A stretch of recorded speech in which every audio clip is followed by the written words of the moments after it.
Que puedas comprar el caballo más caro, bonito y talentoso no quiere decir que puedas montarlo. Con esta frase de mi Instagram voy a empezar el vídeo donde explicaré las cosas a tener en cuenta a la hora de comprar un caballo y los beneficios e inconvenientes de adquirir el caballo en diferentes sitios de compra-venta. Empezamos. Yo soy Gema Caballo Caballo y voy a contar algunas verdades que la gente que empieza en el mundo del caballo desconoce.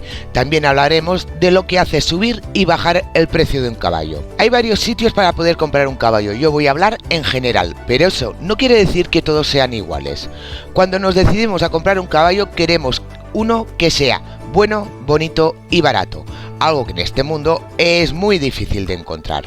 Para encontrar un caballo así, el único sitio que podemos conseguirlo es a través de particulares, ya que, aprovechándonos de la desesperación de estos, quizás conseguimos el caballo de nuestros sueños, sin invertir demasiado dinero. Me explico, un caballo cuesta dinero de mantener, no es como un coche que si no tienes dinero lo dejas aparcado y no gasta. El caballo tiene que seguir comiendo todos los días, tengas o no tengas dinero. Una mala situación económica de una persona puede llevar a vender el caballo más barato del precio que hay en el mercado. Pero para ello hay que tener mucha paciencia, buscar mucho entre las páginas de anuncios y no tener prisa en comprar un caballo. De hecho, tener prisa en comprar un caballo siempre nos llevará a tomar malas decisiones. Por ejemplo, yo estuve buscando caballo durante 2 años antes de adquirir a Iris y aún así, cuando la compré, no era el caballo de mis sueños, ya que lo que yo buscaba era un potro, no una potra, de cualquier capa pero que no fuera torda y de una altura de 1,60 m a la cruz. Era consciente que no era lo que buscaba, pero quise omitir la apariencia física, la capa y la altura, ya que esto era capricho, y que fuera hembra también lo omití porque me enamoré de sus movimientos, su valentía y su clase, y lo mejor, era totalmente salvaje, ninguna mano humana la había tocado, y eso me encantó porque todo lo que sería la yegua, por bien o por mal, sería culpa mía y de mi entrenadora. Así que, si buscáis una ganga, tener muchísima paciencia y quizás la encontraréis.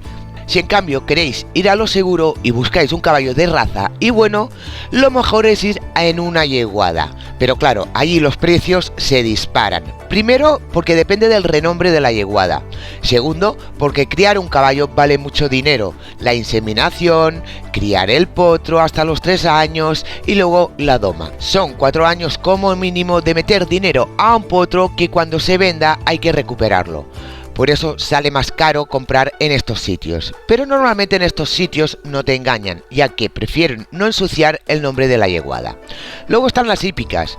Hay muchas hípicas que también venden caballos. No tienen demasiada variedad, pero algunos caballos tienen para la gente que hace clases y termina queriendo comprar un caballo.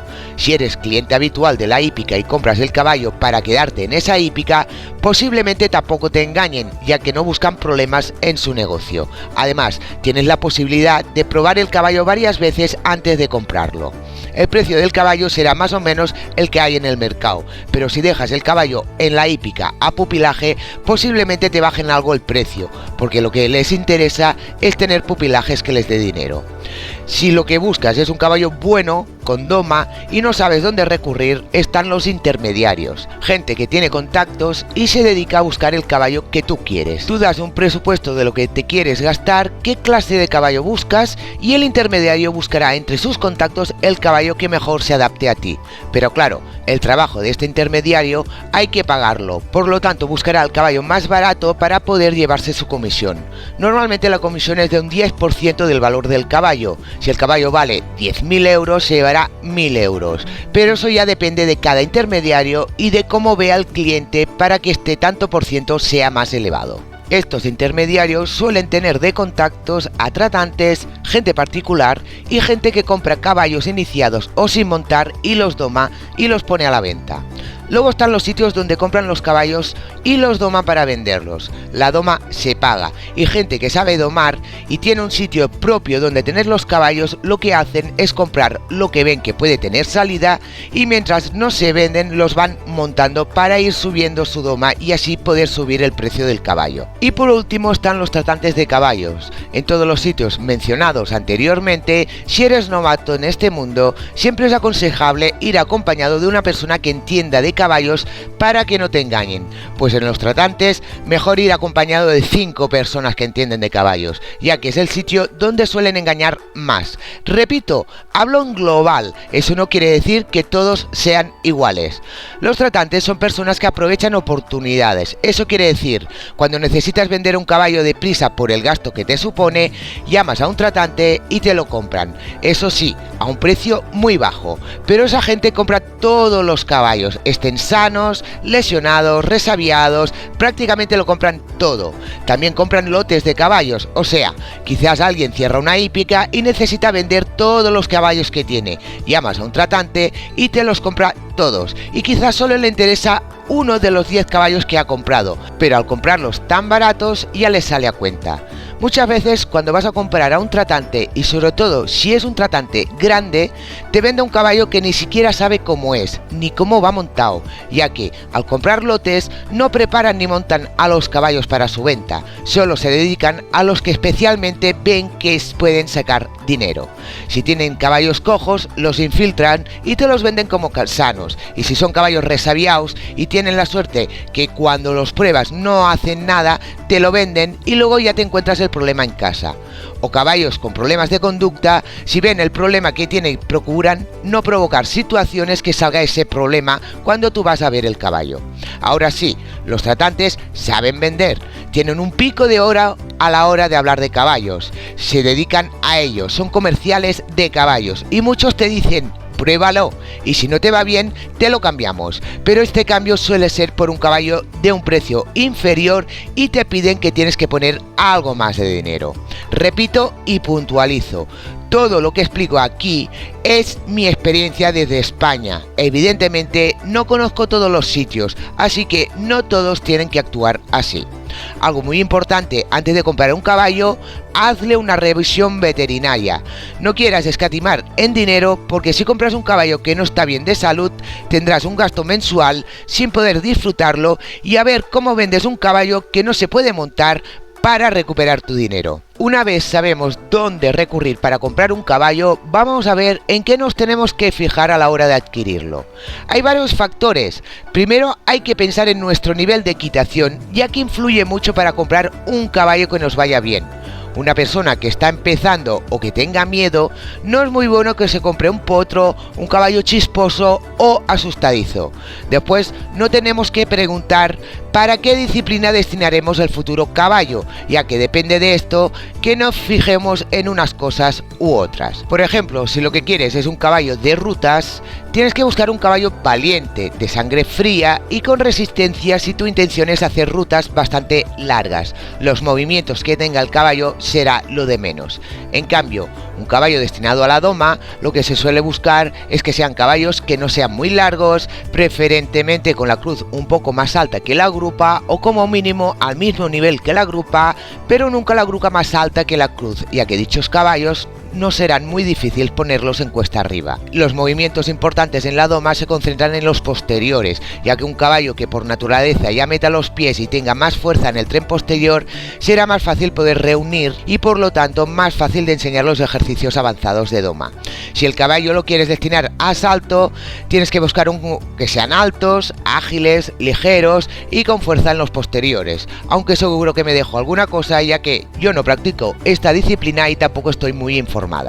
Los precios de un caballo oscilan mucho y depende de muchos factores. Estos son la doma que tiene, la edad, la capa, la raza, su descendencia, las aptitudes que tenga para la disciplina, su físico y su salud. Por ejemplo, siempre será más caro un caballo de 3 años que ya vaya montado que un caballo que nunca se le ha puesto la montura. No es lo mismo comprar un caballo de 4 años que tenga una doma normal a los 3 aires que el mismo caballo con 16 años. Evidentemente, como más viejo sea el caballo, más barato será. Aquí en España, antiguamente la capa negra era la más cara. Ahora se están poniendo de moda los caballos de capas diluidas, encareciendo mucho el precio de estos. Y por lo normal, la capa torda es la que menos se suele pagar, aunque en algunos países de fuera de España los caballos tordos son los que más gustan. Un caballo que sea de raza siempre será más caro que un caballo que esté mezclado. Es lo mismo con un perro, si quieres uno de raza lo tienes que comprar, si te conformas con uno mestizo, entonces te lo regalan. Siempre nos saldrá más caro comprar un caballo el cual sus padres o abuelos hayan sido campeones en algunos concursos nacionales o internacionales, que comprar un caballo donde sus padres o abuelos no son conocidos. Los caballos por naturaleza tienen unas aptitudes que luego domados o entrenados puedes realzar esas aptitudes. Por ejemplo, en doma, si un caballo en sus aires naturales en libertad tiene unos buenos movimientos, siempre los venderán más caros que caballos que sus movimientos sean muy planos y poco destacables. Cierto es que para los que se enamoran del físico de un caballo tendrán que pagar más, ya que un caballo con una capa oscura, con frondosas crines y una cola bien larga y abundante, acompañado de un cuerpo proporcionado, siempre llama más la atención que un caballo normalito del montón. Y por último, los caballos que tengan algún tipo de problema físico, como alergias, sobrehuesos, problemas respiratorios o en los cascos, alguna cojera, falta de visión, etc. Estos caballos son baratos en comparación a un caballo totalmente sano. Es por eso que cuando una persona me pregunta ¿cuánto vale un caballo?, no puedo dar una respuesta aproximada, ya que como veis depende de muchos factores lo que estipula el precio de un caballo. Mi consejo es que busquéis un caballo que realmente os llene, os funcione bien para la disciplina que os guste hacer y vuestro nivel de equitación. Y a menos que el físico del caballo impida ser un caballo funcional para el destino que tenéis preparado para él, dejar un poco su físico aparte, ya que ¿de qué os sirve tener un caballo precioso si luego no lo podéis montar porque os da miedo, no lo podéis controlar o es un caballo peligroso? Cuando se monta un caballo tenéis que disfrutarlo, y eso, caballistas, depende del carácter del caballo, no de su físico. Mirar mi ejemplo, yo quería un caballo que no fuera tordo y de 1,60 m como mínimo a la cruz, y he comprado a Iris, que es torda y mide 1,56 m, y eso no me impide disfrutar de ella. ¡Hasta la próxima, caballistas!